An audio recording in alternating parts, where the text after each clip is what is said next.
Welcome to Rosie the Reviewer. We're your hosts. I'm Sam, And I'm Marcia. and we like World War II media, and we want to talk about it. Welcome back to Rosie the Reviewer. This week we are talking about Midway, and we're doing a double feature today. We watched two movies called Midway. One came out in 1976, and the other one came out in 2019, and they couldn't be more different. Midway that came out in 2019 was directed by Roland Emmerich and written by Wes Tuck, and the one that came out in 1976 was directed by Jack Smite and written by Donald S. Sanford. And Sam did some reading for this one as well. The book is called The Battle of Midway, very fittingly, by Greg L. Simmons, which came out in 2011. So, lots of media for this episode. It does get a little bit confusing, so forgive us if we mess up at some point or you don't get something. I would recommend you watch both movies before listening to this episode, or just listen to us and then decide which one you want to watch. I can tell you which one it's going to be. But if you want to watch Midway, the 2019 version is available on Amazon Prime for some, and the other one, the older one, is, depending on where you are, available for free on YouTube.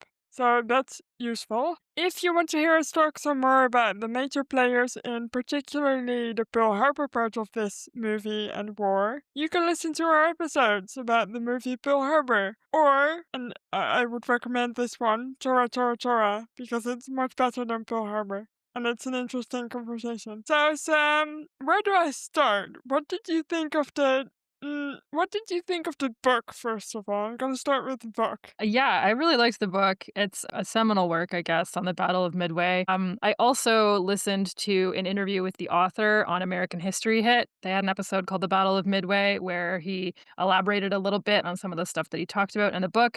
And one of the things that I like when I read a book by a historian is that, there are things that are contentious in the study of the past, and some people take certain evidence to mean this, and some people take other evidence to mean that. And so he argues for the things that he thinks are true about the Battle of Midway. And yeah, I quite liked the book. It was well written. It really held my interest, and I felt like I learned a lot. And it really kind of put it together for me in a really helpful way. I had heard about Midway before, but I only knew the broad strokes. So this really made it more clear in my mind, kind of the whole structure of the battle and everything that led up to it and that kind of stuff. So I did enjoy it. And then we watched the movies. I watched the 2019 one first. It's very shiny, and we'll say that for it. It's very American. Dennis Quaid is doing way too much. You could swap out most of these guys interchangeably in any war movie. I don't think anyone has an interior life, and I think it staggers under the weight of all the history it's trying to cram into a limited span. It did have some cool visuals. Quite a noticeable difference watching the two movies back to back with the amount of CGI in the 2019 one versus practical effects in the 1976 one. And they did include, I wouldn't say it's incredibly historically accurate, but they did include lots of little bits and pieces from history, some of the moments from the book that I found exciting. So I was glad to see them included. The 1976 one is a little different. It focuses on this fictional father-son duo. So you are seeing what's happening at Midway, but you're also getting this little kind of fictional story in the foreground. And I actually didn't hate that. I really liked a lot of elements of the 1976 movie. I definitely think it's a much more enjoyable watch. I think the script is better than the new one. So I would say if I were going to watch one again or recommend one of the movies, I would definitely recommend the 1976 one. What about you? Well, I feel the same. The 76 one I quite enjoyed it. Though it's long. It's another one of those long old movies. I did fall asleep during that one, but not because it was boring, just because I'd seen the first movie and then got kind of tired and then had to watch the second one. But enjoyed that one. 2019 one, before I started watching, I told you I was excited, even though I knew it was going to be terrible. I was kind of excited for it to be terrible. But then I watched it and it wasn't as exciting as I thought it was going to be.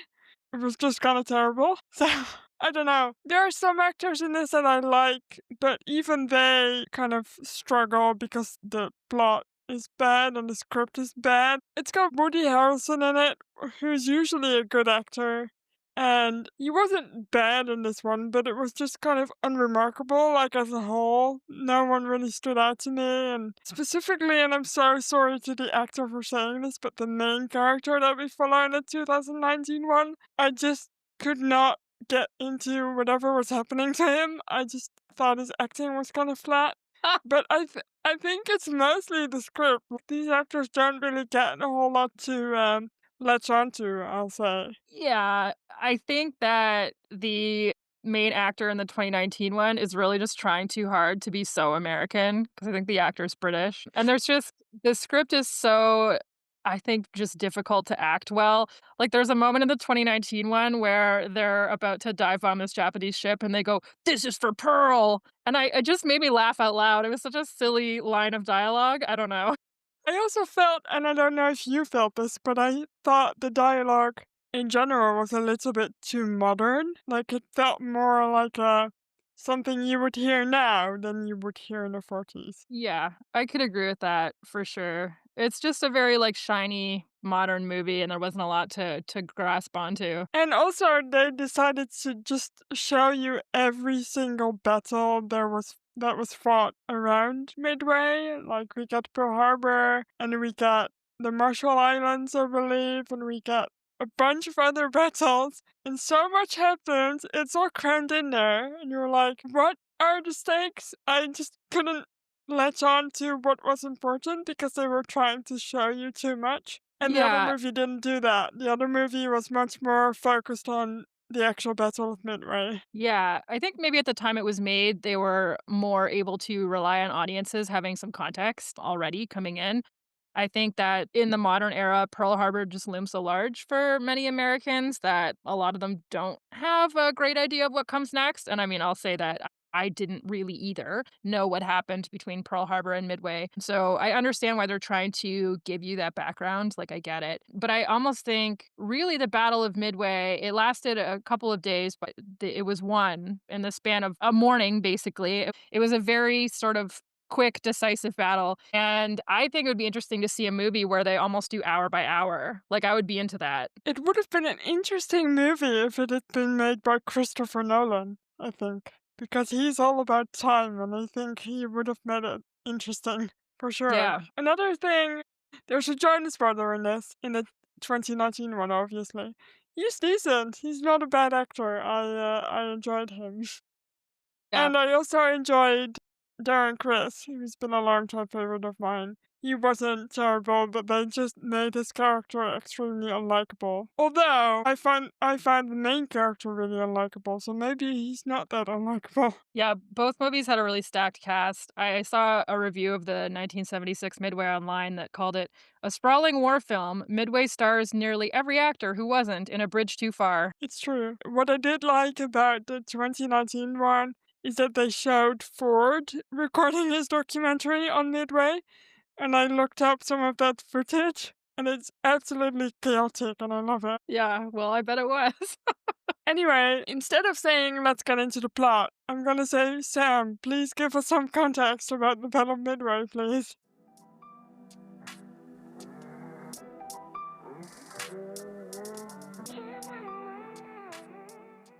So the Japanese attacked Pearl Harbor on December 7th, 1941, as we all kind of know. And subsequently, they kind of steamrolled their way through the Pacific. So they invaded British Hong Kong, the Philippines, British Malaya, Singapore, the Dutch East Indies.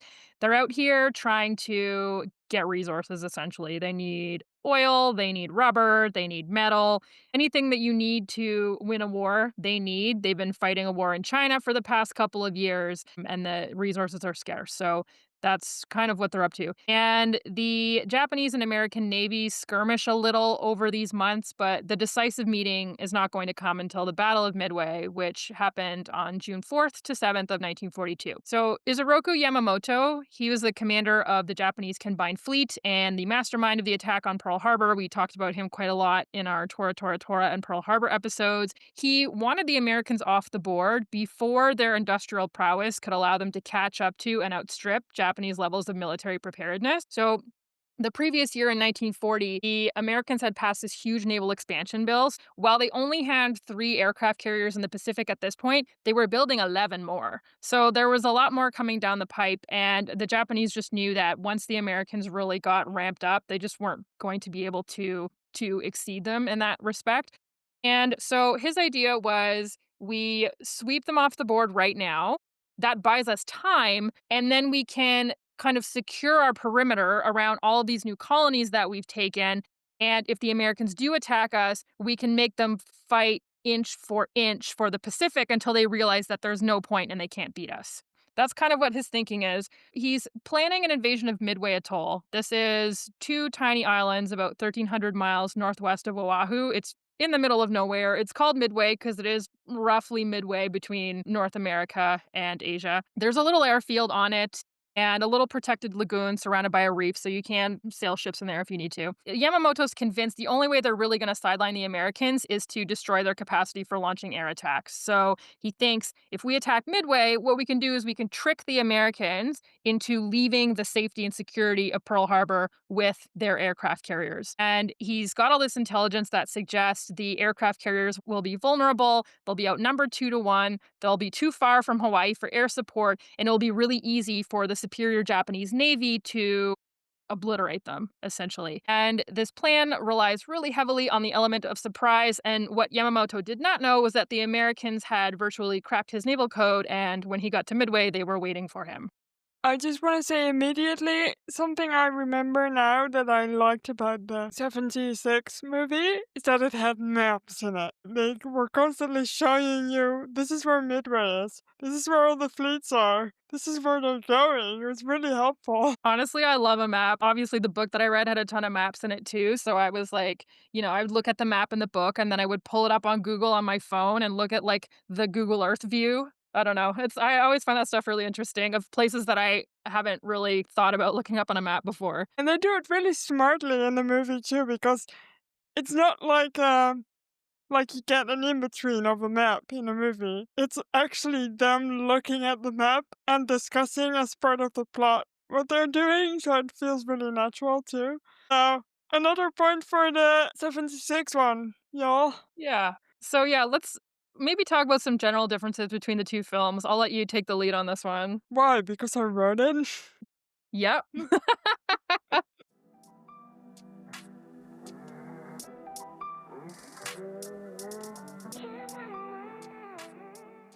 The differences between these two films are vast and many. One of them, probably the most glaring one, is the scope. So the 2019 movie has a very large kind of ensemble cast, and we follow them across the battles of Pearl Harbor, the Marshall Islands. We see the Doolittle raid, we see something on the Coral Sea, and then we see Midway.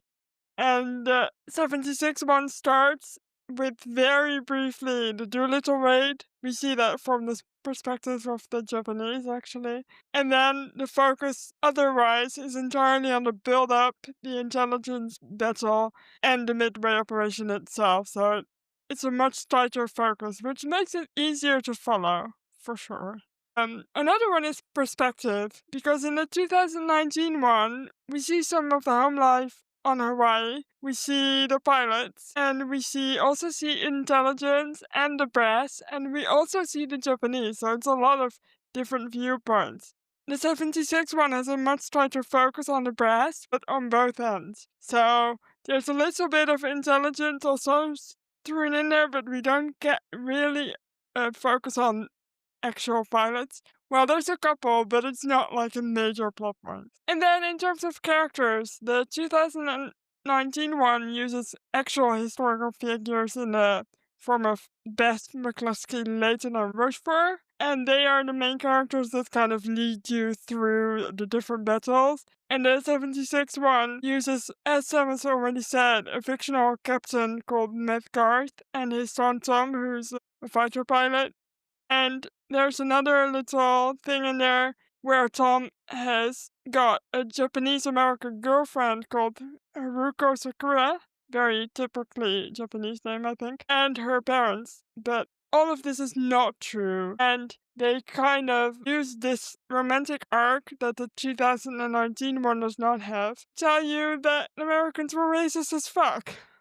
And the Japanese people were unturned for no reason. But I did like that they included it, to be honest, because it's quite critical of the Americans, and I wasn't expecting that to be in there. Yeah, and there's a bit too where the son asks the father to help him and try and get his girlfriend and her family to not be interned and to be able to stay on Hawaii. And the dad kind of goes along with it because the parents are divorced and he hasn't seen the son in a long time and they don't have a great relationship. So yeah, I didn't really mind that they made that up to include it in the movie. I thought that it at least gave us some the characters have some kind of interior life that isn't all wrapped up in what's going on at the Battle of Midway. Like, we have some understanding that they were human beings before all of this happened. And I also feel like the character of Haruko Sakura, we only see her a couple times and she only has a few lines of dialogue, but at least she also seems like a real person. Whereas in the 2019 one, poor Mandy Moore is there looking gorgeous, but it just doesn't the movie doesn't pass the sexy lamp test. You could swap Mandy Moore out for a sexy lamp, and it wouldn't make a damn difference to the plot. Poor Mandy Moore. I don't know what they would have done though, to be honest, in this particular movie. There's not much space for her, but again, Give her something to do, for the love of God. Give her some right. dialogue that doesn't read like it came out of a romance novel written by a man. Fair point. Another difference, and it's very glaring, is the tone and style of both movies. The 2019 one is there are very many explosions, and it's very rah America. And the 76 one is less of that, and I almost want to call it a little bit intelligent. Like, we get to see all these big commanders talk about their decisions and talking about them to other people, and I thought it was quite interesting. And there's also a lot of real footage in this movie, which we love on this podcast. Yeah, they used footage from real life. They also reused some footage from other movies. Like, I think they took some stock footage from Battle of Britain, actually, which we talked about a few weeks ago. And they used some of the same stock footage as Tora Tora Tora, I believe. So in some areas you can really tell like the quality of the footage is much different. And it'll be funny because you'll see one of the pilots in his plane that they filmed for the movie, and then it'll clearly switch to stock footage of, like, a plane crashing into the ocean that looks like it was filmed 25 years earlier because it was. So I didn't hate it. I think sometimes their ability to integrate the 2 was a little bit mixed. Yeah, for sure. I did like that you you did almost always get like a close up and then the plane crashing. So you did know who was crashing. Which Yeah. sometimes you don't in these battles because there's a lot of planes. I do wanna say one kudos to the 2019 movie is that the Japanese characters actually speak Japanese, whereas in the 1976 one, they do not, and we're just meant to understand that they're speaking Japanese. I think that I don't know, I think it's an interesting choice to have them all speak English to each other. Yeah, I don't know why they did that. I mean, let them Just speak Japanese. yeah, just make us read some subtitles. We can do it. Sure. So I'm gonna pass over the torch again because how we've done this, usually, you know us, we do the entire plot of a thing. But doing two movies on one episode, so now we're gonna just do it slightly differently and take you through the timeline and then switch between movies to let you know what's going on. Go on, Sam.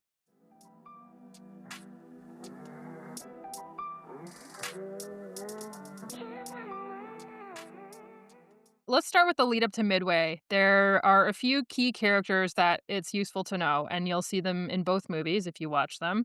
We have Admiral Chester Nimitz. He's played by Henry Fonda in the old movie, and a truly flavorless Woody Harrelson with a weird dye job in the new movie. Nimitz was the commander in chief of the U.S. Pacific Fleet. He arrived at Pearl Harbor on Christmas Day, 1941, replacing the more or less disgraced Admiral Kimmel, on whose watch Pearl Harbor had happened. And he begins planning the American counteroffensive right away. So, central character. I love Nimitz in the old movie. Henry Fonda is great as Nimitz. Yeah, I think he's really good too. His vice admiral is William Halsey. He's played by Robert Mitchum in the old one and Dennis Quaid in the new one. And Halsey is famous for saying after Pearl Harbor, "Before we're through with them, the Japanese language will be spoken only in hell." Which, if you heard that line of dialogue in a movie, you'd be like, "Well, that's a lot," but it probably sounded metal when he said it, I don't know. But anyway, due to a skin condition, which we see in both movies, he was replaced as commander of there was a task force basically that comprised of 2 aircraft carriers, so he was replaced as commander of that task force on the eve of battle by Rear Admiral Raymond Spruance, and he was replaced as commander of the Midway operation by Admiral Frank Fletcher. So he really had a lot to do with the build up to Midway and the preparation, and then his health unfortunately didn't allow him to be there at the actual battle. On the Japanese side, we have Admiral Isoroku Yamamoto, as we already mentioned, the mastermind of Pearl Harbor. He's played by Toshiro Mifune in the old movie and Atsushi Toyokawa in the new one. Yamamoto, he masterminds Pearl Harbor and he also masterminds the subsequent attack at Midway. Just to give you a little close bracket on his story, Yamamoto's plane was shot down in April of 1943, so he did not survive the war. And his vice admiral is Chuichi Nagumo, played by James Shigeta in the old one. And he's played by Jun Kunimura in the new one. And he's the leader of Japan's main carrier battle group, the Kido Butai, at Pearl Harbor and then again at Midway. So the Japanese have this thing where they like to travel with all of their aircraft carriers together because anywhere they go, they can dominate. But the downside of that is that if you have all of your aircraft carriers together, they are all vulnerable in one place. And a close bracket for his story, he died by suicide during the Battle of Saipan in 1944, so he also did not survive the war. Sad. I mean, it's a war, but it's still sad. Yeah. So December 7th, 1941, Pearl Harbor, the 2019 version, this is where they introduce us to Dick Best, played by Ed Skrein, who we did not like very much. The real life pilot, Dick Best, he was highly decorated. He was the first pilot to successfully bomb 2 Japanese carriers in one day, and one of only 2 pilots to score a hit on 2 aircraft carriers at Midway. And as we see in the film, an issue with his oxygen supply during the flight at Midway aggravated latent tuberculosis that he didn't know he had. And he was retired from the Navy in 1944 with a 100% disability, but he still lived to be an old man and he consulted on the 1976 film. The 2019 version, he's kind of the main character. I don't think that they wrote him very well, but I guess it was nice that he got to be included. He's such a dick. I'm sorry to say. He's what I would say. He's trying to be cool by being an asshole to people. And sure, he does care about his man, I guess, but he's just not very nice to people. Yeah, he's kind of a jackass. Like, I'll be honest, he's not very likable. Oh well, we get this massive CGI Pearl Harbor attack where Dick Best's best friend, that's an odd way to, that's an odd thing to say. His best buddy dies in the movie, and I just simply did not care about it at all. Yeah, no, I agree. I thought it was kind of a useless side plot for us to follow. They show Dick Best having to identify his body later. It would have been fine if they just told me that he died and you see Dick Best struggle with that. The Pearl Harbor scene is pretty long, but you've just met the guy, so you don't really care yet. And then you don't know if he dies for a while, but you're like, I don't really care because I don't know this guy. But yeah. Yeah, and I thought it was interesting that Midway 2019 starts off here with the Americans on the receiving end of a terrible and unpredicted attack and reacting to that.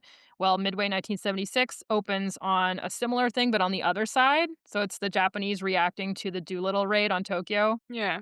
I just want to mention one other character well, two actually, that I did like. What's his name? Best's gunner is called Murray, and he's the guy that sits behind him and shoots the other fighter planes. And I like this guy and this actor. I'm sorry I didn't look up his name, but I didn't want to shout him out because he was good. And I also liked his other best friend. It was called Dickinson. He was also nice. What I think is kind of wild is that in real life, Dick Best's wingman and best buddy was a guy named Butch O'Hare, who ended up winning the Medal of Honor, I believe, and also is the person that O'Hare Airport is named after. So, like, a really cool actual historical guy.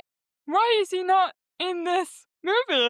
No idea. That's so weird. Yeah. So anyway, the 2019 one, they show us the raids on the Marshall's Gilbert Island on February 1st, 1942. This was a little retaliatory raid on the part of the Americans. And then on April 18th, 1942, then we get the Doolittle raid. So both movies depict the Doolittle raid. The Midway 2019 movie, James Doolittle is played by Aaron Eckert. And there's this whole subplot where he's in China and he's seeing what the Japanese are doing to the Chinese people, which I actually don't hate that they included because I feel like a lot of people don't necessarily think about that. And I actually think Aaron Eckhart does a pretty good job, but he's not in it much and then he kind of disappears and you're like, well, It's almost an underdeveloped storyline in the movie. It's like there's too little of it for it to be really interesting. too little of Doolittle.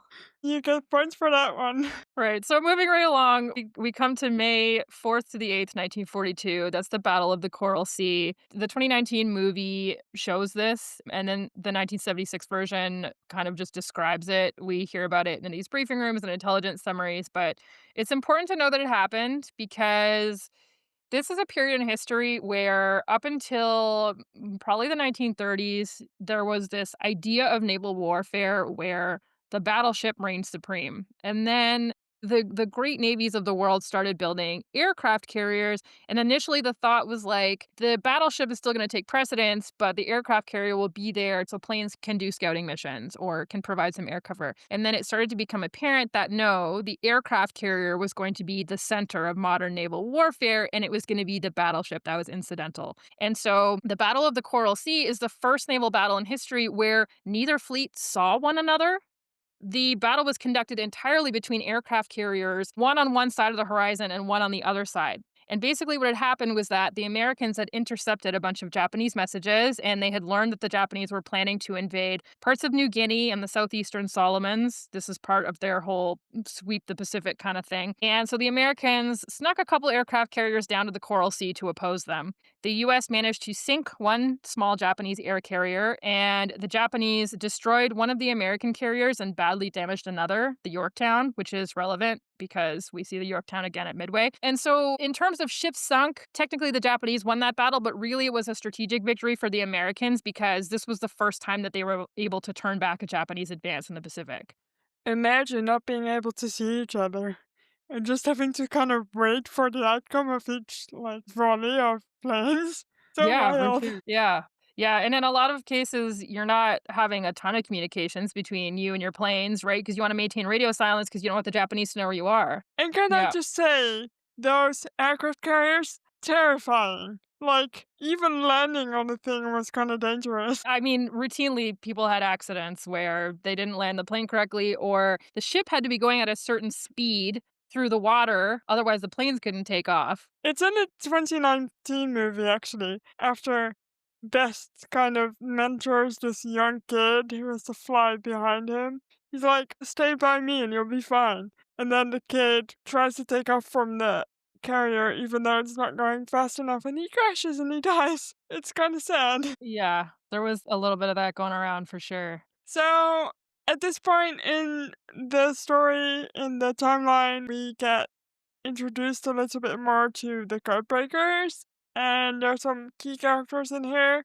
One of them is Edwin Layton. Edwin Layton is in the 2019 movie specifically, but there's also a character that's probably an amalgam, but also based a little on Layton, and who's played by Charles Heston in the old one, and Patrick Wilson in the new one. I did like Patrick Wilson, to be honest, in this movie. I thought this was one of the more likable characters of the movie, and I felt for this subplot a little bit more than I did for the rest of the movie. So I don't know how you feel about this. Yeah, I thought it was pretty decent too. Edwin Layton was the chief of intelligence under Nimitz, and so he was the one who would brief Nimitz every day and be like, "This is what we know, this is what we think," that kind of stuff about what the Japanese were up to in the Pacific. And I do like that in the 2019 movie, we meet Layton before the war actually starts, and he has a meeting with. Is it Yamamoto that he has a meeting with? Think so. I think so. Yamamoto kind of warns him about not driving them into a corner. I did like that opening, but he's not really believed in the movie, so it ends up being a war, obviously, as we know. And another one of the Codebreaker characters is Commander Joseph Rochefort, played by Hal Holbrook in the old movie and Brennan Brown in the new movie. He actually also co-consultant on the old movie, which is cool, but they made him into this kind of funny, kind of unkept man in both movies, so in various degrees. I thought he was even weirder in the old movie, to be very honest with you, but in the new movie they made him kind of, he's in like his robe and stuff, and he's not wearing any uniform, and he's kind of a mess. But I don't know. I thought it was funny. Yeah, in the new one, they give him a little bit more seriousness, which I like because I think it is more true to life. And I think that he would work like 16 to 20-hour days in this basement where they did the code breaking, and it was freezing down there by all accounts. And so he found this big warm bathrobe that he would just wear all the time over his clothes. And people would see that and be like, what a fucking weirdo. And so people thought he was kind of eccentric, but I don't think that he really was. But I mean, I actually don't hate the Hal Holbrook performance in the old movie, even though it's not really historically accurate. He's kind of fun. I think he's meant to just give us a little bit of light in the movie in general. But at the same time, he does know his stuff. It's not his actual role in the movie is quite important, Mhm. as I guess was his role in history. But the 2019 movie leans into the idea that Leighton and Rochefort have let the team down by not making everyone listen to them about Pearl Harbor coming up. So we talked about this in our territorial episode because the Americans knew some stuff and didn't know some other stuff. Like, the US had broken the Japanese diplomatic codes the previous year, and because of that, they knew that the strike was going to happen, but not quite were aware. So they thought it was more likely to come in the Southeast Asia and near the Philippines. Yeah, I mean, if you think about it, the Americans are thinking if the Japanese are going to attack us, are they going to come all the way across to Pearl Harbor or are they going to hit the Philippines, which is much closer to them? And that's also, an American holding, essentially. Right. Yeah, and as the head of the combat intelligence unit at Pearl Harbor, Rochefort was actually assigned to break the Japanese Admiral's Code, which was a separate code. And it turned out that the Japanese didn't really use it that much. And so that's what him and his crew were working on in the days and weeks before Pearl Harbor. Because the code wasn't used very much, this ended up not being very useful. He did not have access to the intelligence gathered from the diplomatic code. So he would not have been one of the people who was the canary in the coal mine about Pearl Harbor. It wasn't until after Pearl Harbor that his group were given permission to try and help break the Japanese naval codes. And because of that, Rochefort basically called the Japanese invasion of Rabaul in late January. That's the airfield on the end of New Britain that we talked about in our Pacific episodes. And because he called it, this got the attention of Nimitz. And so at that point, even though Rochefort technically had his own command structure and was supposed to report to his own boss, he also reported to Nimitz through Leighton acting as their go-between. And so Leighton would come down to the hub and ask Rochefort what he'd been up to and what he had learned, and then he would go back and brief Nimitz about it. They mention a ruse in the movie where the code breakers effectively know that the Japanese are going to hit Midway, but they haven't quote unquote cracked the Japanese code. What they have is little bits and pieces of information. And because Rochefort spent years in Japan before the war, he spoke Japanese, he was familiar with Japanese culture, they would get these little bits and pieces. And especially after Pearl Harbor had happened, obviously there's this huge surge in intelligence information coming through. So they're getting all these different messages, and he's using what he knows about Japan to kind of extrapolate conclusions. And at this point, he's sure that the Japanese are going to hit Midway. But, you can't exactly go to your superiors and be like, on my own intuition, I think that this Trust is the case. me. Trust Yes. me, I know. Yeah, trust me in my degree from Trust Me Bro University. And so he has this brilliant plan. What he does is he gets the base at Midway to radio this unencrypted message back to land saying that their saltwater purification system is broken. And a few days later, they intercept this Japanese message basically saying that yes, AF has a broken saltwater purification system, so we'll have to address that when we go there. And that is essentially how they were able to be like, see, the Japanese are calling Midway AF, so we're right about Midway being the target of the next attack. I love that this was in both movies. I got such a kick out of it in both movies. I thought this was one of the better scenes too in the new movie. Yeah, it was really fun.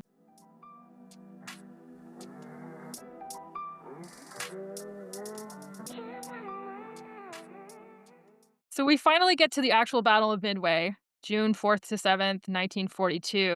And we have some key characters here that we see in one or both movies. So we have Lieutenant Commander John Jimmy Thatch. He's in the 1976 movie. He's played by Philip R. Allen. He's a brilliant fighter pilot who debuted the Thatch Weave defensive maneuver. The Americans started using it pretty extensively during World War II after the Battle of Midway.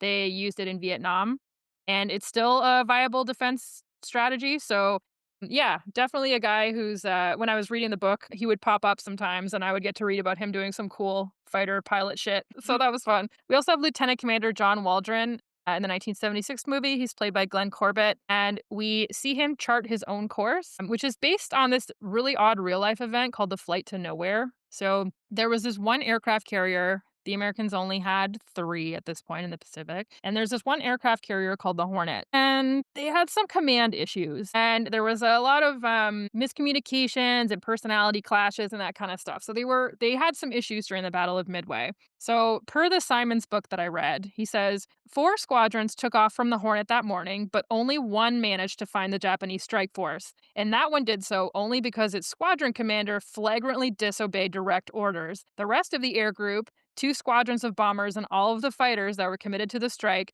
failed to see the enemy at all. Worse, in trying to get back to the Hornet, 13 of those planes ran out of gas and had to ditch in the ocean, subjecting the pilots to hours or days of terrible suffering and, in 2 cases, death. That flight has become known in the lore of the Battle of Midway as the Flight to Nowhere. So basically, the Americans knew roughly where the Japanese aircraft carriers were, but for some reason, the Hornet Strike Force were given incorrect coordinates. And Waldron, who was the commander of that portion of the strike force, he took matters into his own hands and he flew in the direction that he thought was correct. And so they did find the Japanese, but because they had no fighter cover, they got fucked. There was one survivor out of the 15 torpedo bombers, and they did not score a single hit because with a torpedo bomber, you have to get down really, really, really close to the water. Otherwise, the torpedoes are not going to work. The planes can't fly that quickly. They don't have fighter cover. They're getting obliterated. The single survivor was pilot George Gay, to whom we owe the explanation of what happened that morning, because otherwise we wouldn't know. And we see him in the movie treading water, holding his seat cushion over his head to hide from the circling Japanese fighter pilots above him. I think he's in both movies, right? I feel like I've seen him in both. Yeah, I believe Yeah. so, yeah. And we do see him get picked up in one of the movies later. I'm like, yay, George. Yeah. Yay, grim, one survivor. If there's one thing I learned about the Battle of Midway from reading this book, it's that the first few attacks by the Americans did not go well. The initial out of the gate was perhaps not great. What would the survival rate have been? I'm not asking you to calculate this, but I'm just saying. So many people died. What? Jesus, getting into those planes, and especially people doing two runs. How scared would you have been to get back into your plane and do it again? Yeah, well, and they were constantly having disagreements like, so the torpedo bombers are going to fly low, close to the water, and the dive bombers are going to fly up high for the obvious reason that they need to be able to dive down on the ships when they get there. They only have enough fighter cover for one or the other. And so the thought is, well, should we get them to cover the torpedo bombers because those guys are slower and they need it more? And it's like, but if we do that, the thing about the Japanese fighter planes is that they have like their planes are better in most aspects. And so in order for the Americans to get the jump on them, they have to hit them from above. And so they can't really fly low and cover the torpedo bombers because if they do that, they won't be able to take out the Japanese fighter pilots when they come. So it's this whole kind of like push pull, like what should we do? We don't have enough fighter pilots to effectively take on the Japanese. It's a whole thing. So tense. Like, I can't even imagine being a fighter pilot or a dive bomber in this war. Like, how do you decide you're gonna be that? You're just risking your life. Well, everybody's risking their life in a war, but I feel like this one is particularly risky. Yeah, I think a lot of these guys are just built different. We also have aviation machinist mate third class Bruno Gaido, played by Nick Jonas in the 2019 movie. Gaido shot down a Japanese bomber from a stationary plane during the raid on the Marshall Islands, which we do see in the movie. So this Japanese bomber is kind of coming down and it looks like it's going to land on the carrier. So he jumps into a plane that's just sitting there on the tarmac and he uses the gun to shoot down this bomber and it's he has such a narrow escape. The bomber hits the deck of the plane, slices off the back of the plane that Guido is sitting in before it kind of skims off and falls into the ocean. And so he manages to survive and, the hero shit for sure. And then unfortunately, later on, he was forced to ditch in the sea at Midway and he was taken prisoner by the Japanese. They interrogated him and then they drowned him, which we also see in the movie. So that's another thing about this movie, about these two movies. They handle casualties a little bit differently. In the 2019 one, we get to see what happens to the individual pilots. Especially at the end, there are some end cards. We get best TB diagnosis. We see Guido die, and the 76 one treats them as something a little bit more collective, and the only deaths we really witness up close is the one of the main fictional character Meth Guard, and his son gets injured with Fiducie, but he doesn't die, I don't think. But we don't really get to see anyone else specifically, just the two fictional people. So I it was read originally that Matt Garth is supposed to survive the movie, and it just made me think of this scene where we see his death is one of those ones where it's a close up on him and then it cuts away to some like grainy footage of a plane hitting an aircraft carrier and exploding. It just kind of cracked me up a little bit. I was like, is he dead? Uh, okay. yeah. They could have just as easily made him survive. I'm not sure why they chose to kill him. Especially because there's not really an emotional payoff. Like, you don't really get a long and involved scene where the son gets to, like, be with his girlfriend and, like, remember his father the way he wanted to be remembered or whatever. The son doesn't even get to react to his father dying in the movie because he's No. been shipped off to the hospital at that point. Yeah. Meh. We also get a character that you enjoyed, Lieutenant Commander Eugene Lindsay, played by Darren Criss in the 2019 movie. They kind of make him a dick just to give the movie a bit more conflict, I guess. He does not get along with Best, the main character, which, as far as I can tell, is not really a thing that happened in real life, but I understand, sometimes you gotta throw in some conflict. But he was a leader of a torpedo plane squadron, and he was injured when his plane came in too low to the aircraft carrier and clipped the side, and, he fell into the ocean, and they fished him out, and his back was really fucked. They thought maybe that it was broken, but he opted to fly at Midway anyway, and then, yeah, due to delays and difficulties during the takeoff, they didn't have the fighter cover they anticipated when they made their attack on the Japanese fleet, and of Lindsay's 27 plane sections, 5 planes survived the attack. Lindsay was killed, and they did not score a single hit. In both movies, we get Lieutenant Commander Wade McCluskey. He's played by Christopher George in the old one and Luke Evans in the new one. He ran into some legendary luck, perhaps. He's flying and he's starting to run out of gas, but he hasn't spotted the Japanese fleet yet. And he's like, well, I don't want to go back empty-handed. Like that would suck. And so he's like, I'll just fly a little bit more. He's got his squadron with him and everything. And he looks out the window and he sees this Japanese destroyer sailing along so quickly that it's leaving a big white wake in the water like an arrow. And he's like, I bet if I follow that destroyer, I will find the rest of the fleet. And the reason why that destroyer was left behind, which we see in, I think, the 2019 movie, is that there was one American submarine that decided that they were just gonna fuck around. And they're like, obviously, we know we can't take out the whole Japanese fleet, but we can be kind of fucking annoying for a while. So they kept coming up, and eventually the Japanese were like, we're gonna leave this one destroyer behind. You keep the submarine down in the water until the rest of the fleet can get away. And so that's what this destroyer had been doing. It had been kind of circling around, making sure this American submarine stayed down while the rest of the fleet got away. But then it had to speed up and go and catch up with the rest of the fleet. So that's what McCluskey saw from the air. He's like, oh, that fucking boat, I'm going to follow it. So he follows it and he leads his bomber group after it. This includes Best, our pilot buddy. And the group come up and there's sort of a miscommunication because he says, all right, my part of the group is going to hit this one aircraft carrier. Your part of the group is going to hit this other aircraft carrier. But the way he describes it as is that we're gonna hit the closer one and you guys are gonna hit the further one, and Best and some of the other guys kind of get confused about it. So most of the dive bombers end up dive bombing the first carrier, and it's Best and 2 other guys who manage to pull out of the dive in time so that they can go and hit the other aircraft carrier. And they manage to destroy these 2 aircraft carriers in a single attack, and this marks a decisive turn toward victory for the Americans. What I kind of forgot about the submarine. What happened to the submarine? Does it survive? Yeah.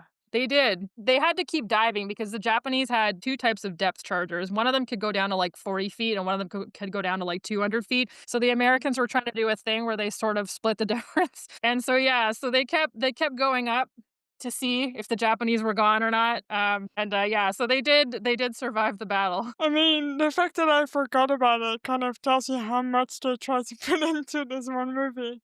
There's so much going on in this movie. Yeah, Um, absolutely, and even though this submarine captain didn't score a hit on a Japanese ship, you could argue that his contribution to the Battle of Midway is pretty significant because if he hadn't kept that Japanese destroyer back and it hadn't had to speed back towards the fleet, McCluskey may not have figured out where the fleet was before he ran out of gas. no, right. It would have been a very different ending to the battle, I'm sure.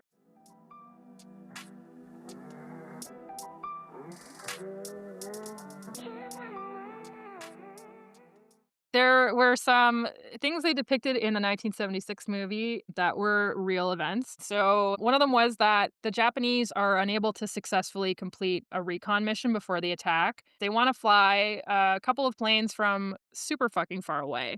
So, the planes are going to need a refueling point where they land on a ship, they refuel, they keep going. When they get to the refueling point, there's an American vessel there, so they can't refuel. And at that point, by the time the planes get back to where they took off from, there's not really time to send out another recon mission. So they don't know where the American aircraft carriers are. And they're like, well, guess we'll just assume they're still at Pearl Harbor. And as we know, the Americans had already decided that they were going to take their aircraft carriers north of Midway so that they could be ready when the Japanese came. So there's also like little bits and pieces that we get to see in the movie that did happen in real life where it's like, oh, some people got pretty fucking lucky that day.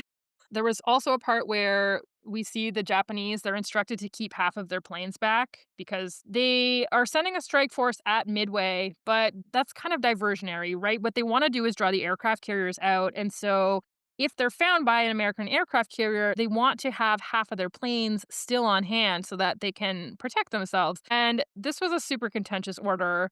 A lot of the Japanese didn't like that idea. You know, they liked the idea of striking as hard as possible against the Americans. Mhm.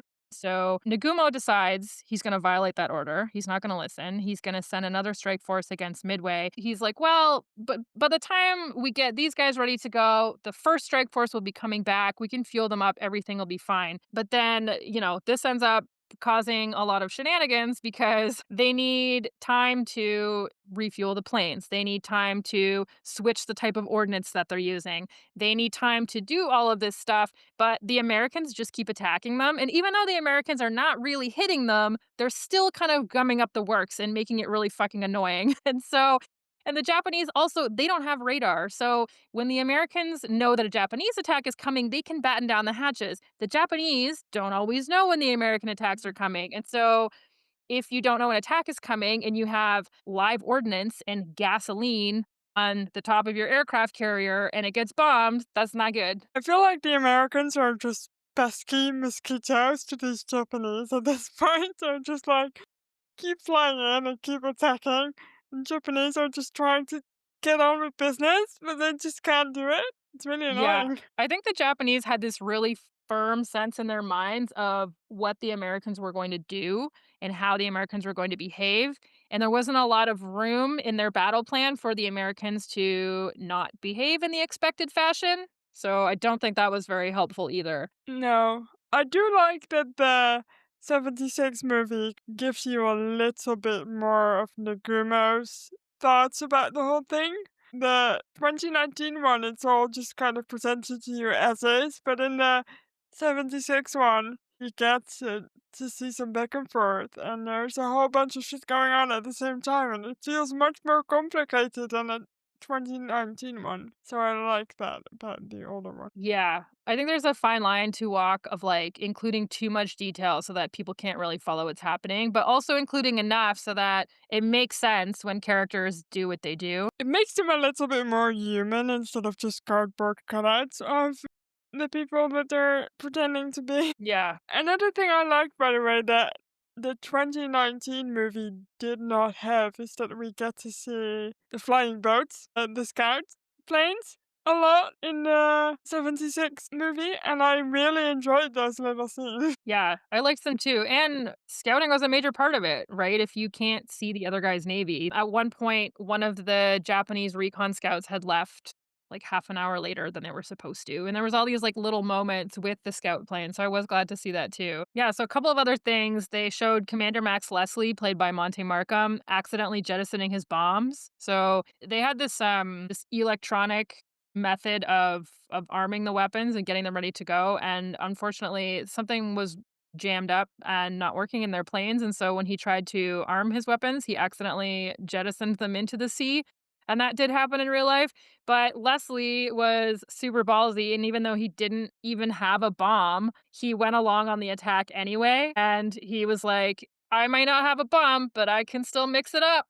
To me, that's heroism. Like, if you don't have a bow and you go along anyway, like, you've got balls of steel. Definitely. And I mean, like, the planes, they had machine guns and, the Japanese had cannons, et cetera. So it's not like they were completely defenseless, but also it's like, well, the whole point is really to bring this 500 or 1,000 pound bomb and drop it on an aircraft carrier. And lastly, we see fighter pilot Lieutenant Tomonaga Juichi, played by Sab Shimono in the 1976 one. Him and his squadron hit the American carrier, the Yorktown, during their last ditch attempt to turn the battle back around after their aircraft carriers have already been hit by the Americans. But they thought they were hitting a different carrier. So what had happened with the Yorktown was that back at the Battle of the Coral Sea, the Yorktown got fucked and they brought it back to Pearl Harbor. It limped back in and they're like, oh, it's going to take us 3 months in dry dock to fix this.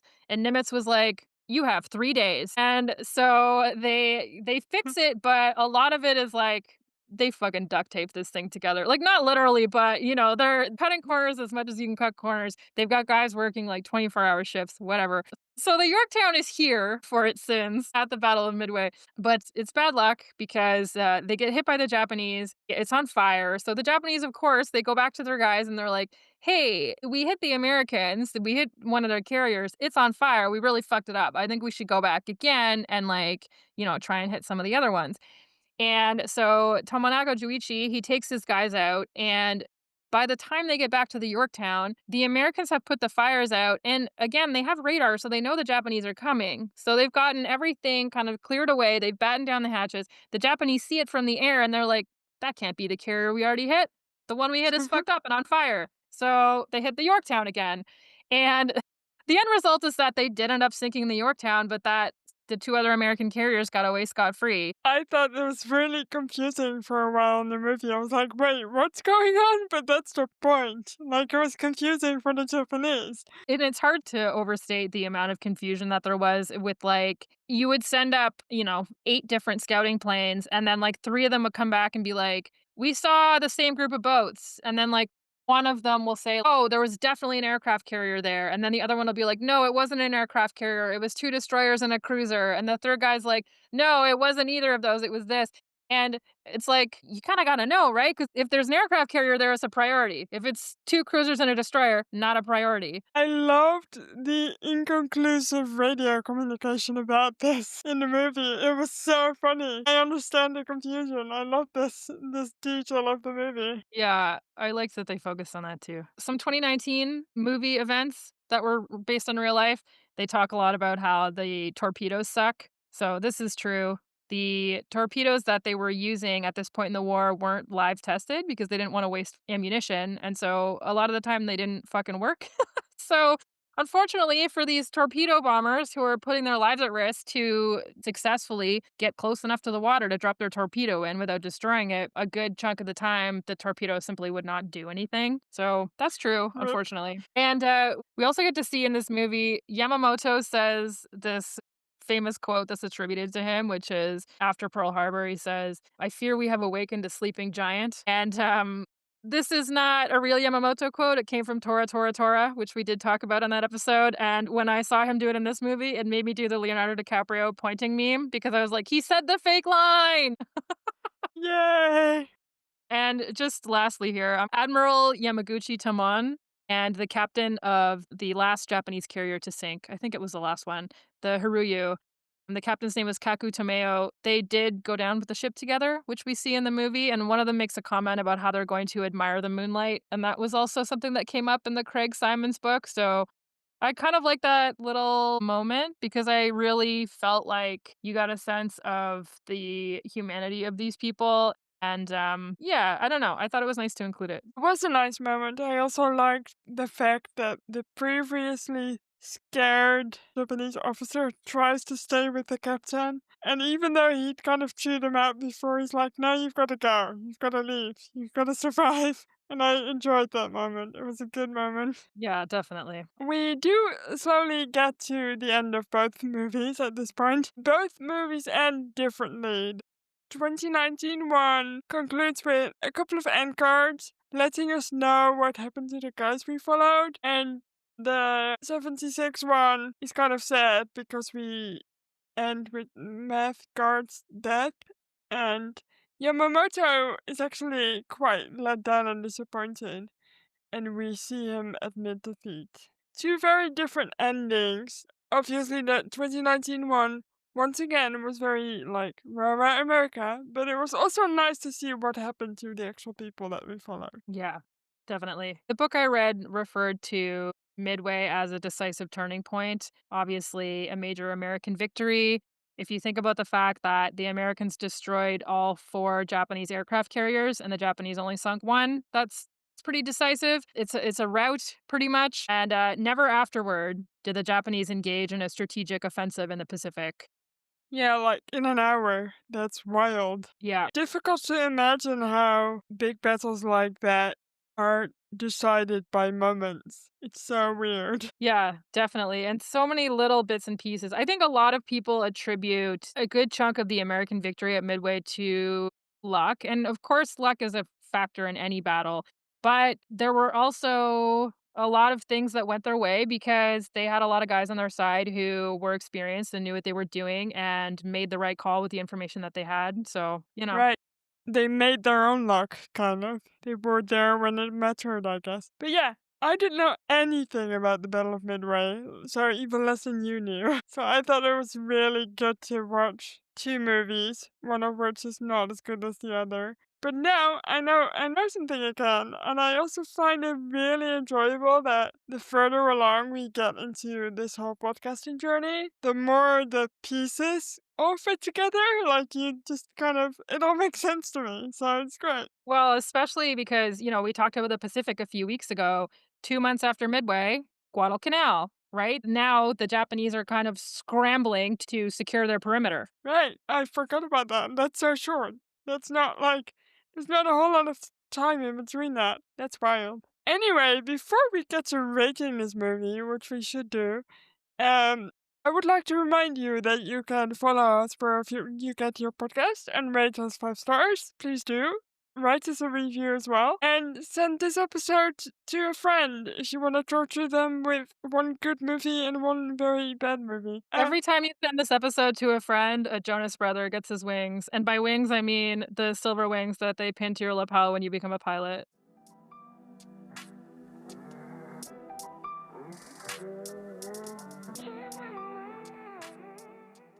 We should rate these movies, and this week we are rating them out of tiny little fuck off islands in the middle of nowhere out of 10. So, I'll go first. I'm gonna start with the 2019 one as I watched it first. Jesus, what do I rate this movie?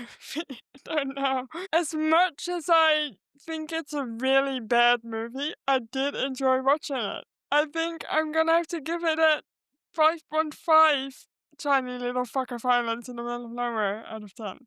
So, that's not a terrible rating, but maybe that's because I expected it to be terrible, and so it became a sort of enjoyable thing to find it terrible. But on the other hand, the other movie, the 76 one, I'm gonna rate 7.5 tiny little fuck off islands in the middle of nowhere out of 10. I'm not gonna explain myself. I feel like I've done a lot of talking about why I like this movie already in the episode, and we've been talking for too long, so I'm gonna pass the torch over to Sam now. Go ahead. Yeah, what I will say about the 2019 movie is that if you just want to watch some planes explode, then you'll probably have a good time. I mean, there are little moments in that movie that are all right. I think that by and large the acting isn't great, but I also don't think that's the fault of the actors. I think that the writing is pretty uniformly terrible, and I don't have great things to say about the direction either. Yeah, I mean a stacked cast too, if you're excited about that kind of thing. So yeah, I'm gonna give the 2019 movie 4 tiny little fuck off islands in the middle of nowhere. As for the 1976 one, thought I wasn't going to like the fictional father son duo subplot, but I actually didn't hate it. I almost would have liked it if they'd fleshed it out a little bit more and made that like a bit more of the sort of crux of the movie against the backdrop of the Battle of Midway. I think that could have worked too.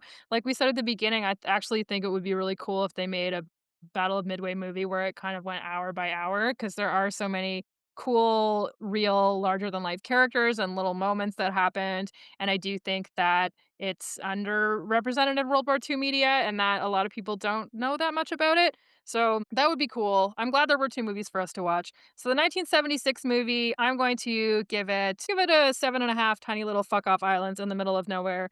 I think I probably would watch it again. I did like that it had practical effects. I mentioned this offline, but I do find that in these old-timey movies, the actors who play the brass, you know, the admirals and stuff, I just find that they give off more of a vibe of, like, old saltiness and authority in a way that the actors in the new movie don't as much, and I wonder if part of it is that a lot of the kind of acting tropes that we have of American military officers actually come from these old movies, and so when they try and rip them off in the new movies, it's just never as good as the original. I don't know. That concludes this episode of Rosie the Reviewer. I would like to thank you very much for listening. You can find us wherever you get your podcast or rate us 5 stars. Send this episode to a friend. I'm not going to repeat that. And you can follow us on Instagram at Rosie the Reviewer Podcast. You can visit our website, rosieTheReviewer.com, for more information. And please check back next week because we have a screenwriter and show creator on that you'll want to listen to. Next week. You guys are gonna flip your shit. You're gonna flip your shit. So did we. We were pretty psyched about this. See you next week. Bye.